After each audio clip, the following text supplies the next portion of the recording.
wala ang congressman ko, yung si Nograles lang. Wala akong utang na loob, kaya ako putang ina, hirit. That is why, if you want your country, the ideal country that you want, ngayon na, back up ko kayo lahat.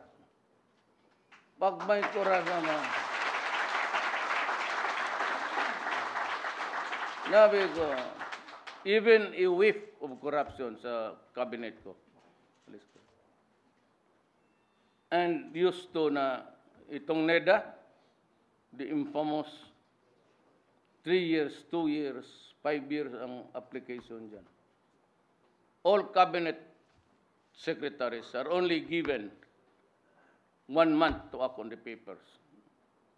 There has to be a routine there na matignan ko, ledger or something. And sa mga directors, ito mga tamad to isa pa, bantay kayo sa akin, they are only given 15 days. You must be the first to report, last to leave sa opisina mo. And you must husband the routine of papers.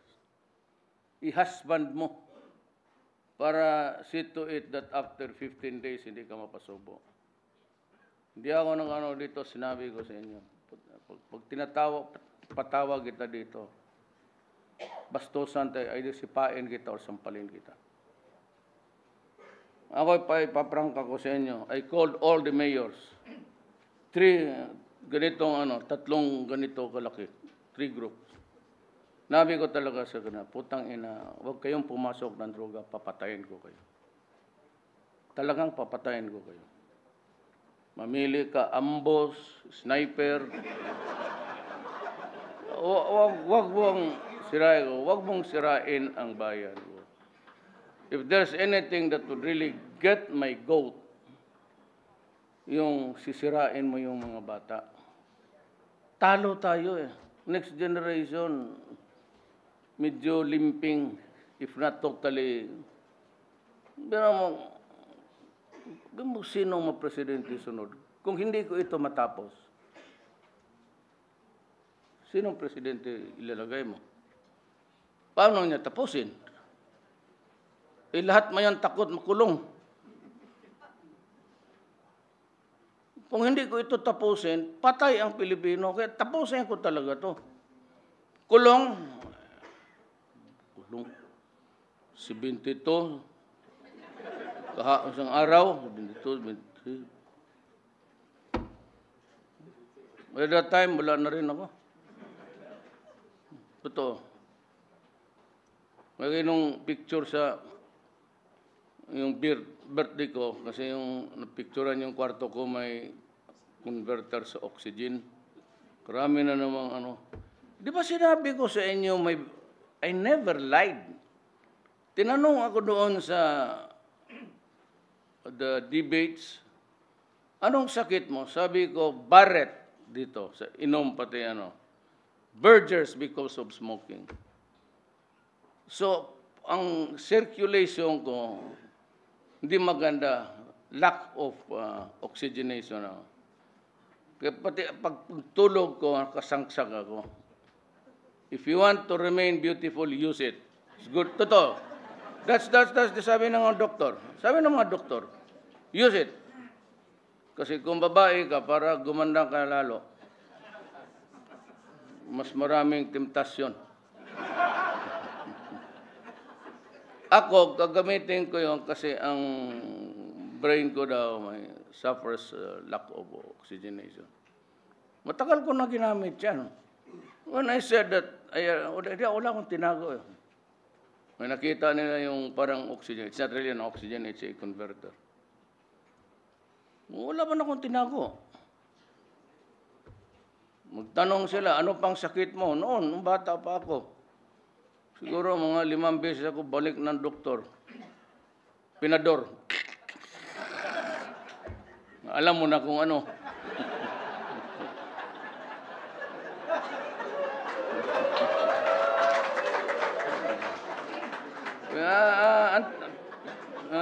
Oil, ano yan? Oil base. punta ka dyan, sa Raon. Pagka 3 days after, ayun na, putang ina. Balik na. Sabi ng doktor, tayo na, nakatatlo ka sa isang taon ngayon, ha? Well, hindi ko na, kasi marami pa akong problema ngayon. Ay, at least nakabuga ako. Totoo man, inquirer, you've never been fair. I know that it's supposed to be antagonistic, but fair, you're not. Bastos kayo, pati ABS-CBN, bastos. Bastos talaga. Kasi alam nila, without checking the veracity of the truth about, pag-eleksyon na, pera-pera na eh. So, sino yung makabayad ng pera? Yun, publish nila. Kaya itong mga mayan, akala mo mga honest, mga respected members of society. Okay, mukhang pera yung mga putang ina niya. Totoo. Kaya ilang mga tao, kasi may-ari ng newspaper, may-ari ng baka taking ka. Well, let us see. Walang. Tapos kung magsalita pa, as if they are really, may sulat na yung anak ko doon kay, sino yung buang na bishop na yun? Binigyan ni Inday. Isa pa rin yung mga putang inang pare na yan. Kala mo sila lang, totoo. Yung altar secrets, basahin ninyo. Pag katoliko ka pa bukas, believe na ako sa iyo. That religion will become a passé in the next 30 years. Lalo lalabas na yung mga abuses nila. Yung mga pari, numero 1 rin yan. Sige lang kolekta, may second collection pa. Tapos yung sa amin doon, ang asawa niya nandoon sa NHA, sa housing, dadala ng grocery. Putang inang pare na ito, letse. Yan ang. That's what ails the Philippine society. It's the corrupt media. Yung muka nila Prieto, pati Lopez ng pera at yung simbahan. The oligarchs of this country. May enjoyment sila, 1% only, panahon pa ni Cory Aquino. Hanggang dumating na lang sa akin, sabi ko, this is. Kaya pinatawa ko yung Jack Lam na yun. Pero lulusot yun sa intelligence yung pinagsasabi ng ulol. Sabi niya everybody in the Philippines what was in his pocket. Puta, tinawagan, kulihin mo. Sabi ni NBI, anong charge? Putang ina, walang charge. Patayin mo pag walang charge. Litsing yan. Butit na lang, 3 days before, nakasibat na ang unggoy.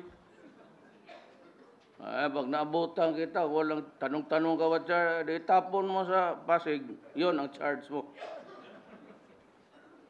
You know, I want to be as decent as I can ever be.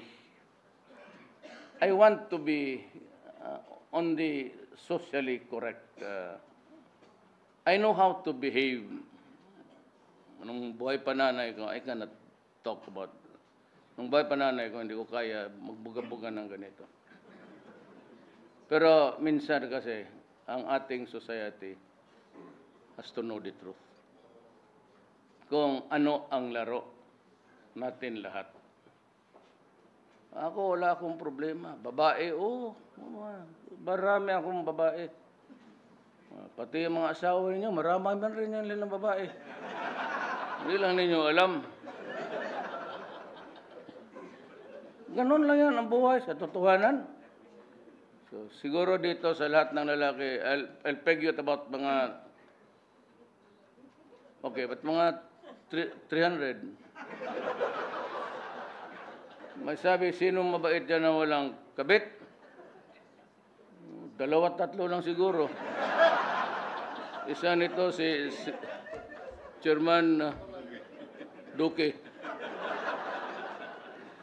Diyang hirang, 2 beses siya nag-asawa.